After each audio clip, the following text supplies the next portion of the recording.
All right, so these curves tell us a maximum stress. They tell us where that maximum stress or maximum loading exists, and they tell us where it occurs. But what do they mean? So let's talk a little bit about that. So shear represents the upward and downward force that one section of the beam applies to hold its neighbor in place. Okay, so what does that mean? Well, if we think about this section here, there's a beam here, right, that we've cut off in our section.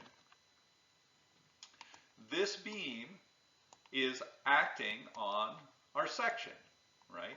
Why is it acting? Well, because it's here, it's got a great big load, right? It's got all of this load on it that's pushing it downward. So it's trying to go downward, and it's pulling this beam downward as well, this section of the beam downward as well. So that's why we have a positive shear here, because, especially if we're over, I'm assuming we're over here, right?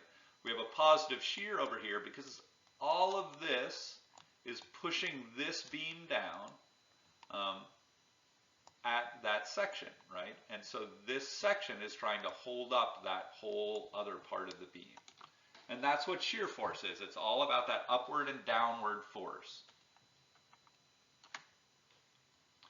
We can treat it then like a support, right? What is this section doing to hold up that section next to it? Okay, that section next to it is pulling downward on this section, and this section here is actually going to be pulling upward on the section over here, right? Why is it pulling upward? Because it's stuck. It's pinned over here, so it's not going to be able to go downward.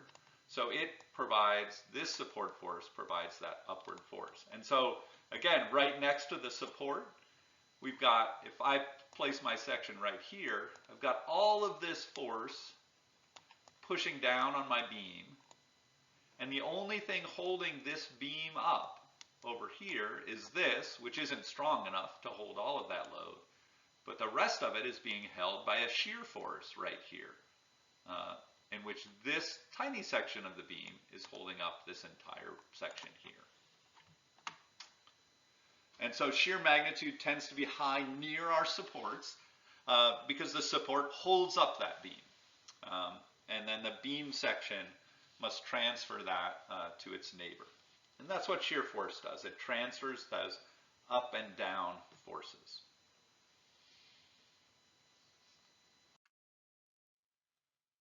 Now, what does a moment function mean? A moment function tells us the moment is the force tending to cause the beam to bend at a point. Again, what does that mean? It's a little hard to get your head around, right? But if a moment is, we can think of it as the radius of curvature of the bent beam, right? If we have a really strong, steel beam, say, in order to bend it, you're going to require a couple, right? You need to do this. You can't just apply a force in one direction. You need a force that's going in two different directions, right?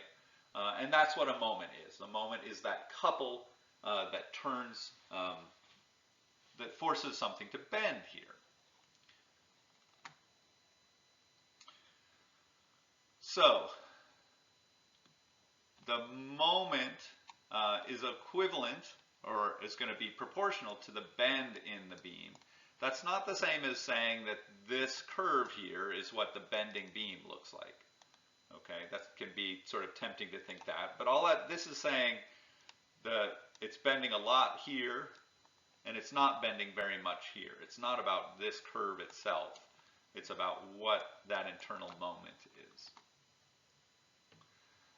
And as we'll see later, that means that your bending stresses are going to be highest where you have a high M. So where we have a big moment, you're going to have a lot of stress in that beam. So we'll keep working on that to kind of get our heads around what shear and moment are and how they function in a member. So let's do a little quick example here. And here we're going to start doing our Moodle exercises. So anytime you see a little cue like this, we'll see here in a second, you should pause your video and see if you can answer the question and answer it on Moodle. So we have a cantilevered beam here with a variable loading. This is our example here. And we can make a free body diagram for that in order to find our support forces. And so these are our support forces. We've already nicely done that for us. And then we want to draw a generalized section, right? So here we have a length of x rather than a length of L, which is telling us this can be sectioned anywhere along this beam. So we want to find a expression for Vx here. So we know with Vx, we're going to be looking at upward and downward. So we can ignore our moment, and we're going to try and define what V is. So look at this basically as a statics problem and figure out what V is in terms of x.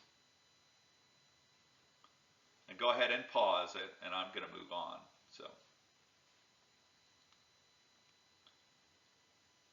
All right, so once you've got your answer, we'll move on to the next slide. Okay, so now we're going to do the same thing to find our moment diagram. Okay, so we'll take that that section diagram, and we're going to put our axis at the sectioned part, right? That's going to eliminate V because V will be going through our axis. And then we're going to look at what causes a moment around that axis, right? So that's going to be the load is going to create a moment. The support force is going to create a moment. And then there's actually a moment around, a couple moment around the entire beam here that we have to take into account too. So take a moment and figure out which of these four equations matches that.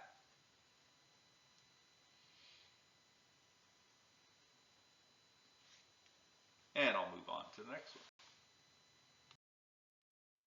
So here are the two answers for our shear and our moment diagrams. Okay, and if you have questions about those, we can talk about those in class too. As we would expect, our moment force, or shear force, is highest near the support, just like we've seen before. And then the interesting thing here is the moment is really high near the support here, right? In our previous example, the moment at the support was 0 because it was a pinned support, so that was free to turn. Here, our beam is not free, it's a fixed support. And so, as you can imagine, that's going to create quite a moment here, right? Everything down here is trying to turn this beam in a clockwise direction. And so the support has to provide a moment on the beam that keeps it staying where it is. And so we have a very large moment right next to the support, and that moment gets smaller and smaller towards the end of the beam. All right, that's it for today.